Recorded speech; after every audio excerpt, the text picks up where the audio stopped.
जीवों के प्रति कष्ट का आचरण करने का अर्थ है अपने जीवन में दुख और पीड़ा को आमंत्रित करना।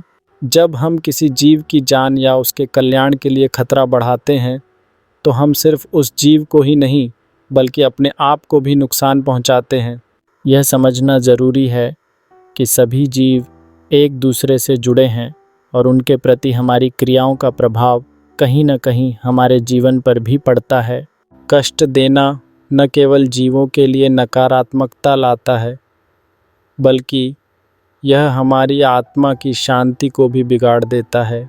जब हम क्रूरता करते हैं तो घृणा और दर्द का एक चक्र शुरू होता है जिससे हम खुद को मानसिक और भावनात्मक विसंगति में डालते हैं। यह सोचने वाली बात है कि जो कुछ हम अन्य जीवों के साथ करते हैं वह हमारे चारों ओर के वातावरण के प्रति भी एक समझदारी का संकेत है। हमारी दया और करुणा ही हमारे असली मानवता के गुण रहे हैं। जब हम दूसरों का ध्यान रखते हैं और उन्हें कष्ट में देखते हैं तो हमें उनके दर्द का अनुभव होता है। यह अनुभव हमें एक सच्ची मानवता का पाठ पढ़ाता है जिससे भावनात्मक जुड़ाव और सहानुभूति का निर्माण होता है।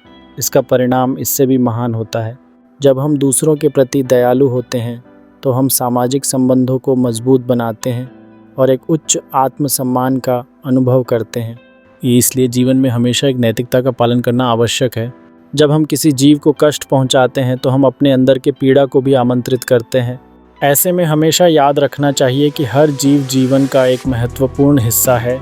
उनके प्रति दया और सम्मान दिखाना न केवल हमारे लिए बल्कि समाज और संसार के लिए भी उतना ही लाभदायक है।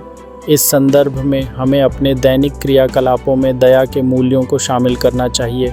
यह छोटे छोटे कार्य जैसे कि जानवरों को भोजन देना या साधारणता से उनकी सुरक्षा करना इस दर्द के चक्र को तोड़ने में सहायक हो सकते हैं। इसलिए हम सब मिलकर यह प्रतिज्ञा करें कि हम जीवों के प्रति दया और सम्मान बनाए रखेंगे ताकि हम सभी सुखी और स्वस्थ जीवन जी सकें।